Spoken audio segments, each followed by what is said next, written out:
नमस्कार, मैं हूं जर्नलिस्ट राजन। दोस्तों, जौनपुर में हुए तिहरे हत्याकांड से पूरा प्रदेश जो है वो थर्राया हुआ है। जी हां, मोहम्मदपुर कांध गांव के रहने वाले जो जफराबाद थाना क्षेत्र में पड़ता है, लालजी गौतम और उनके बेटे यादवीर और गुड्डू की जो है हत्या कर दी जाती है। और आप देख रहे हैं इस पूरे मामले में जिस तरह से पुलिस ने कार्रवाई करते हुए जो परिजनों की तहरीर पे 2 लोगों को गिरफ्तार कर लिया है, पलटू नागर और उनके दामाद नागमणि को। जबकि पलटू नागर का जो बेटा है गोलू, वो अभी फरार है और उसके ऊपर 25,000 का इनाम जो है वो पुलिस द्वारा घोषित किया गया है। और साथ ही जो थाना अध्यक्ष यहाँ के थे, जो हल्का प्रभारी थे, बीट सिपाही थे, उनको जो है एसपी ने आनन-फानन में निलंबित कर दिया है। परिवार वो जो है पूरा बिखर गया है, क्योंकि परिवार में अब कोई भी पुरुष नहीं बचा है। घर के हालात आप देखेंगे किस तरह से महिलाएं वहाँ पे हैं, रो रही हैं, शोक संवेदना देने वालों का तांता लगा हुआ है। ऐसे में अगर बात करें तो पहले ही दिन घटना की जैसे ही जानकारी होती है, समाजवादी पार्टी के या यूँ कहें अखिलेश के करीबी सपा के कार्यकर्ता ऋषि यादव वो पहुँचते हैं और ना सिर्फ वो पीएम हाउस पे जाते हैं और वहाँ से डेड बॉडी को लाने में और उसके अंतिम संस्कार तक वो जो है घाट तक जो है परिवार के साथ मौजूद रहते हैं। ऋषि हमारे साथ हैं, ऋषि से हम बात करेंगे। ऋषि, कल आप कितने बजे पहुँचे थे परिवार के पास? देखिए, मुझे जो सूचना मिलती है हम लोग आते हैं और पूरा समाजवादी पार्टी के हमारे माननीय जिला अध्यक्ष जी से लेके वरिष्ठ नेतागण सब लोग पोस्टमार्टम हाउस जाते हैं। उसके बाद डेड बॉडी को लेके यहाँ पे घर आते हैं। घर पे जो भी सारी प्रक्रिया होती है, कोई वरिष्ठ नेता लोग अपना सारे लोग यहाँ पे लगे थे हमारे पार्टी के।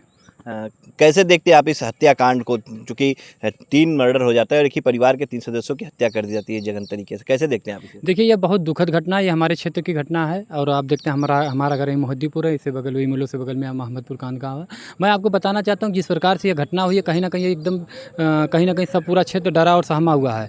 आज उत्तर प्रदेश की जो मौजूदा सरकार है वह झूठा अपना एक ढिढोरा जो पीटती है कि उत्तर प्रदेश में कानून व्यवस्था बहुत अच्छी है। कहीं ना कहीं देखिए जिस तरह से पूरे प्रदेश में हत्याएँ हो रही हैं, दिन प्रतिदिन हत्याएँ हो रही हैं, रोज़ हत्याएँ हो रही हैं, कहीं ना कहीं से कानून का ऊपर जो लोगों का विश्वास है उठ चुका है। आप देख रहे हैं, अभी आपने कहा कि यहाँ के जो एसओ साहब है वो निलंबित कर दिया। मैं कह रहा हूँ कि अभी मैं परिवार वालों से मैं बात करके आ रहा हूँ, परिवार वालों ने बताया कि कई इससे पहले भी इनके साथ घटनाएं हुई थी और उनके ये बार बार अपनी तहरीर लेके जाते थे, इनका मुकदमा तक दर्ज नहीं होता था। कहीं ना कहीं अगर ये शासन प्रशासन को सोचना चाहिए कि अगर इस तरह की चीज़ अगर पहले हो जाती तो हो सकता था कि इस प्रकार की जो इतनी बड़ी घटना घटी है ये घटना नहीं घटती। शासन प्रशासन के लोग सोए रहते हैं, जब बड़ी घटना घट जाती है तो अपने लीपापोती करने के लिए कहीं निलंबित कर देंगे, कहीं किसी को हटा देंगे, किसी को बढ़ा देंगे। कहीं ना कहीं इस तरह से यह नहीं चलेगा। आज इस 3 दलित परिवार की हत्या हो गई, कहीं ना कहीं पीड़ित परिवार के साथ जिस तरह से हत्या हो रही है, कहीं ना कहीं हम लोग मर्माहत हैं। और साथ ही हम आपको बताना चाहते हैं कि समाजवादी पार्टी के राष्ट्रीय नेतृत्व और समाजवादी पार्टी का हर एक कार्यकर्ता, हमारे पार्टी के जिला अध्यक्ष जी लगातार इस पीड़ित परिवार के साथ खड़े हैं। हम लोग इस पीड़ित परिवार के साथ कंधा से कंधा मिलाकर खड़े हैं। इस परिवार को न्याय दिलाने के लिए हम लोग सड़क से लेकर संसद तक अगर जहाँ तक जरूरत पड़ेगी हम लोग संघर्ष करने का काम करेंगे, संघर्ष कर रहे हैं। आप कल शुरू से थे यहाँ पे, तो क्या नहीं आपने यहाँ की पूरी अपडेट अपने राष्ट्रीय अध्यक्ष अखिलेश यादव को अवगत कराया, क्योंकि आप उनके बहुत करीबी भी हैं और आप डायरेक्ट, चाहे मंगेश यादव का मामला रहा उसमें भी आपने फ़ोन करके उन्हें अवगत करा, क्या इसमें भी आपने पूरी अपडेट दी उन्हें? देखिए, माननीय जिला अध्यक्ष जी साथ थे तो हम पार्टी के कार्यकर्ता हैं, माननीय जिला अध्यक्ष जी साथ थे तो ये सारी चीज़ माननीय जिला अध्यक्ष जी अपने माध्यम से राष्ट्रीय नेतृत्व को, प्रदेश नेतृत्व को अवगत कराएंगे। हमारे लायक जो चीज़ें थी मैं राष्ट्रीय नेतृत्व को, माननीय जी को भेज दिया हूँ। तो समाजवादी पार्टी परिवार के साथ खड़ी रहेगी? समाजवादी पार्टी इस पीड़ित परिवार के साथ पूरी खड़ी रहेगी और मैं पूरी समाजवादी पार्टी पूरे प्रदेश में जितनी घटनाएं हो रही, जो परिवार परिवार सबके साथ समाजवादी पार्टी खड़ी है। कहीं ना कहीं आप देखिए समाजवादी पार्टी का राष्ट्रीय नेतृत्व को ये सारी चीज़ें माननीय जिला अध्यक्ष जी द्वारा सारी खबर दे दी गई है। परिवार से आप मिले, परिवार में किन लोगों से आपकी मुलाकात हुई थी? महिलाएं ही बची हुई हैं परिवार में, तो किससे आपकी मुलाकात हुई थी, किससे आपने सब कुछ जाना? देखिए, सबसे बड़ी बात है, बहुत दुखद बात है कि जो हम परिवार में जाने की, ये 3 परिवार थे, ये तीनों लोग कमाते थे। इनका एक जो लड़का है किसी कारणवश जिला कारागार में है और वर्तमान में जो इनकी जो लालजी जी थे, गौतम जी, उनकी जो पत्नी थी, उनको लगातार पीजीआई से लोग बता रहे थे दवा चल रही थी। और आज अगर देखा जाए तो पैसे के दम पे चल रही थी। वो लोग अपना रोजी रोजगार करके जिस तरह से मतलब अपना मेहनत मजदूरी करके कमाई धमाई वो दवा के पैसे में लगाते थे। आज उस पीड़ित परिवार के वो जो तीनों लोग की डेथ हो गई है, तीनों लोग की हत्या कर दी गई है, तो कहीं ना कहीं उस वो महिला जो है बता रहे लोग दवा लेने गई हैं, जहाँ भी लोग मतलब जिस तरह की चीज़ें हैं। और आज उस पीड़ित परिवार का सहारा कौन बनेगा? आज इस तरह की घटनाएं शासन प्रशासन से हम लोग मांग करते हैं। हम भी कल भी थे, प्रशासन के लोग थे। कहीं ना कहीं एक पीड़ित परिवार में एक नौकरी देने की बात कही गई है, प्रशासन के द्वारा कहा गया है। और माननीय जिला अध्यक्ष जी अपना निवेदन किए, मतलब समाजवादी पार्टी के जिला अध्यक्ष जी थे, अपनी बात को रखे, इस चीज़ को, सारी चीज़ों को अवगत कराएं कि इस पीड़ित परिवार को मदद की जाए, आर्थिक रूप से मदद की जाए, सारी चीज़ें इस पीड़ित परिवार को मदद के लिए पूरी पार्टी हम लोग लगातार लगे हैं।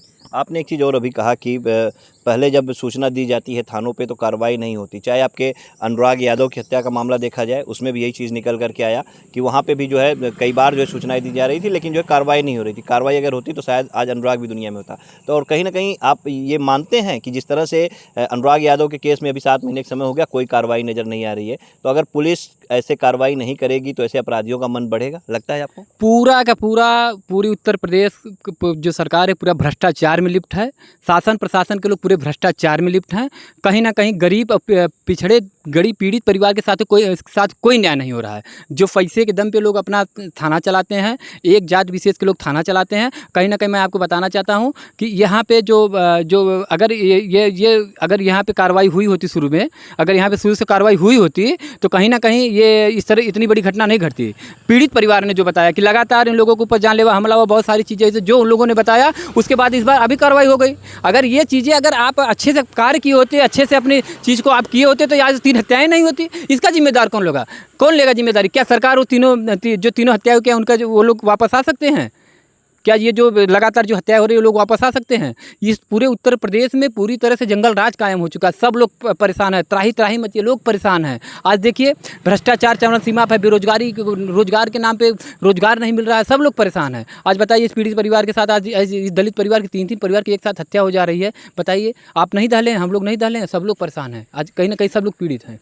जी हाँ, बिल्कुल। देखिए, सवाल गंभीर है और सवाल उठता भी है कि अगर पहले जो है कार्रवाई की जाती तो शायद आज ये इतनी बड़ी घटना नहीं होती। और तमाम मामले ऐसे देखे जाएं, अगर जौनपुर की ही बात करें तो पिछले 7 महीने पहले जिस तरह से अनुराग यादव की हत्या हुई, उसमें भी ये निकल कर के आया कि परिवार लगातार जो है थाने पे जाता रहा, गौरा बादशाहपुर, लेकिन वहाँ पे सुनवाई नहीं हुई और बाद में अनुराग यादव की हत्या हो जाती है तो आनन फानन में आरोपियों के ऊपर कार्रवाई की जाती है, उन्हें सलाखों के पीछे डाल दिया जाता है। ऐसे ही इस मामले में भी ये निकल करके आ रहा है, पहले कई बार परिवार जो है मारपीट की शिकायत जो है वो थाने पर करता रहा, लेकिन थाने से कोई कार्रवाई नहीं की जाती रही और नतीजा ये हुआ कि 1 नहीं 2 नहीं बल्कि 3 लोगों की जो है वो हत्या कर दी जाती है। और परिवार में अब कोई सदस्य ऐसा बचा नहीं है जो कि परिवार को कमा खिला सके, क्योंकि एक लड़का जो है वो भी सलाखों के पीछे है, 7 साल की उसे सज़ा है और वो भी सलाखों के पीछे। ऐसे में सवाल जो है पुलिस प्रशासन पर उठने लगे हैं। अब पुलिस प्रशासन को अपनी छवि को बचाना है। अब देखना ये होगा कि जो एक आरोपी फरार चल रहा है उसको पुलिस कब गिरफ्तार करती है।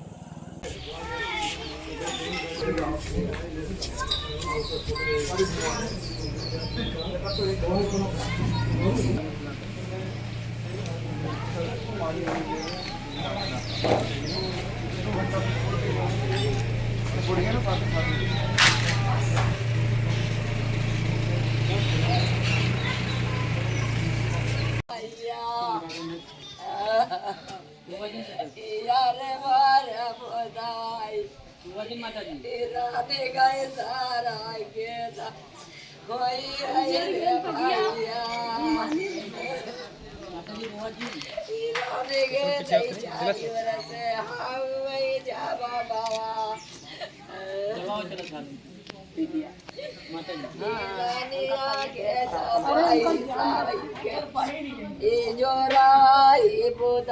जी